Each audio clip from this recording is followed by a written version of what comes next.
Hi, I'm Ron Lawson, and thanks for tuning in to this episode of Dirtbike Magazine's Dual Sport Test Series. This time, we're featuring the 2024 Husqvarna FE350S. We have to point out that in this case, we use the term dual sport in a very literal sense. It is fully street legal and has all the right equipment, but it's just a front. No one ever purchased an FE350S for its street capabilities. It's a real dirt bike to its core. As long as you know that going in, you'll be fine. For 2024, the FE350S has undergone its first major remake in years. It has a redesigned frame, a reconfigured motor, and new bodywork. The chassis and motor all come from a racing background. In fact, all of Husky's dual sport bikes are based on the company's factory supercross bikes. That's for real. To offer a little backstory, in 2022, Husqvarna put the wheels in motion for a complete makeover of every model in its lineup. That started with the 2022 Rockstar editions, and now with the FE350S, it's complete. The 350 actually got a more extensive list of new parts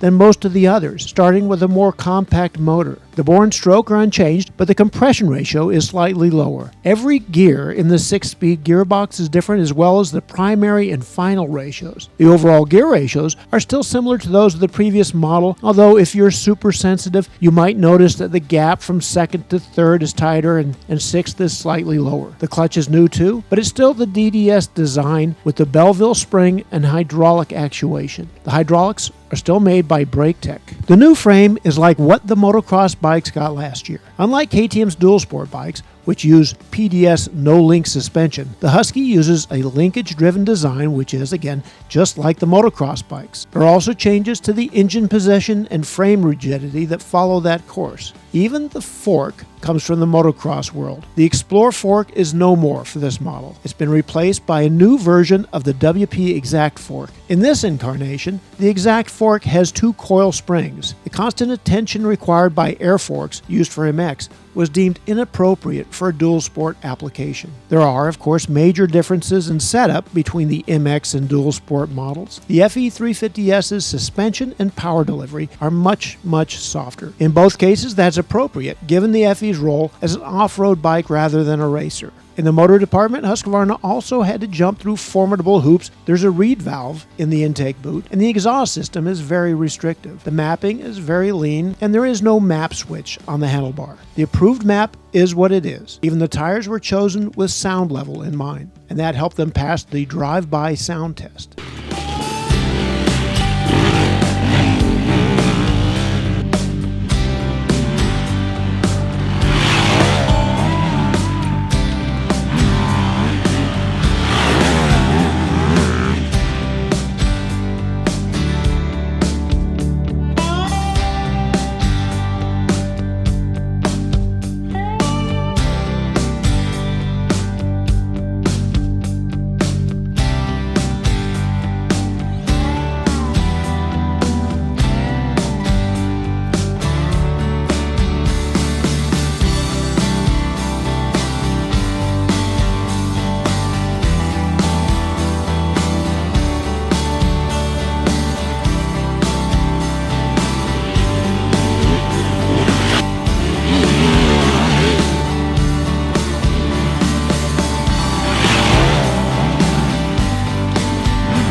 Confess, we didn't ride this bike with the stock tires. We had plenty of experience with the Contis on the KTM 500 EXE tested last month. They truly are 50-50 street versus dirt. And we do most of our testing in the dirt. We installed full knobbies with rim locks, and we were delighted that we could go anywhere and do anything that most serious dirt bikes could do. The most striking aspect of the FE350 is how light it feels. On our scale, it's 248 pounds without fuel. It actually gained 3 pounds since last year, but you would never know it. The 350 handles like a Husky TE150. You can toss it around at any speed. This goes to further prove what we've said again and again about horsepower being the sworn enemy of handling. Half the reason the FE350S, to be fair, the 350 is a much less demanding bike to ride than just about anything. It carries its peak power forever, from about 6,000 RPM all the way up to around 11,000 RPM. The small bore two-stroke hits its peak and signs off. That's what makes the 350 so good as an off-road bike. It's preposterously easy to ride. The power is always there when you need it. Less displacement means less engine braking too, so the FE350 is less jerky than big bikes.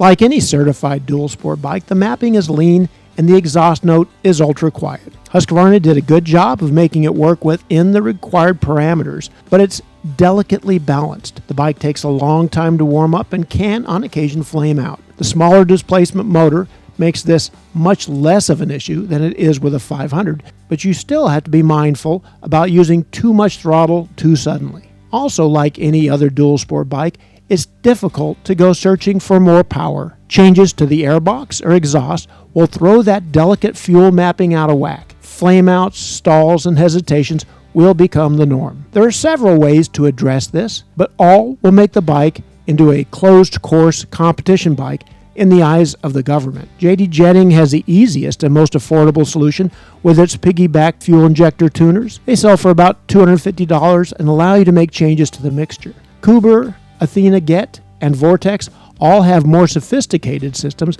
that allow changes to the mixture and ignition mapping. They mostly fall into the $800 to $1,000 range. The guys at Slavens Racing, Twisted Development, and Takomoto all have some expertise in this matter and will be happy to offer advice.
Husqvarna has a philosophy of offering one frame with very few alterations for virtually all its dirt bikes. This generation of the FE350S frame, as we mentioned, was first seen on the 2022 Rockstar edition. It was considered to be a little stiff, even by motocross standards, so the new Rockstar edition this year has another frame already, one that's a little less rigid in certain planes of motion. The 2024 Husqvarna Dual Sport and off-road bikes have just gotten on the same page as the previous bike, so it's unlikely they will change anytime soon. That's okay though. The issues that motocross guys face are completely different from those experienced by dual sport riders. The suspension for the FE350S is so much softer that frame flex plays a far lesser role. Having said that, the FE350 suspension is stiffer than it was last year. The rear spring rate went up, and in front, the springs are unchanged.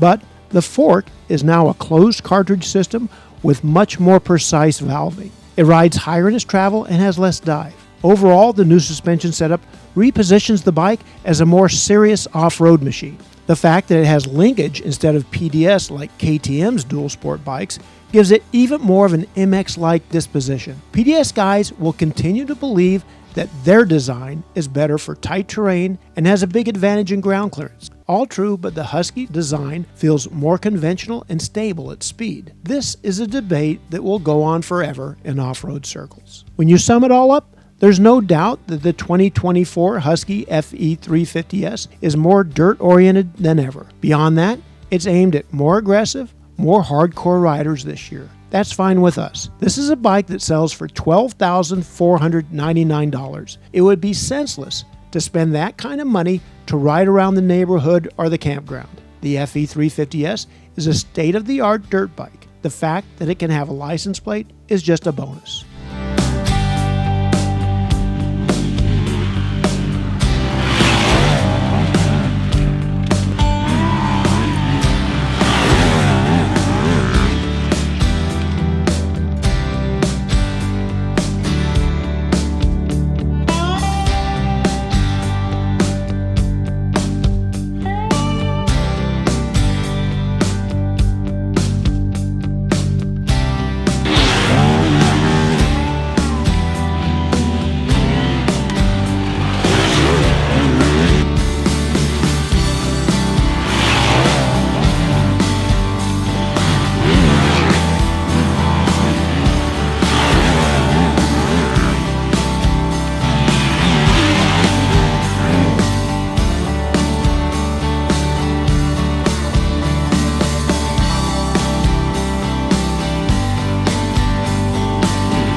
If you would like to check out some of the other dual sport, MX, and off-road bikes we've tried recently, go to dirtbikemagazine.com. For more videos, subscribe right here, and to see what we've got in the pipeline, check in with us on Instagram. Thanks for watching.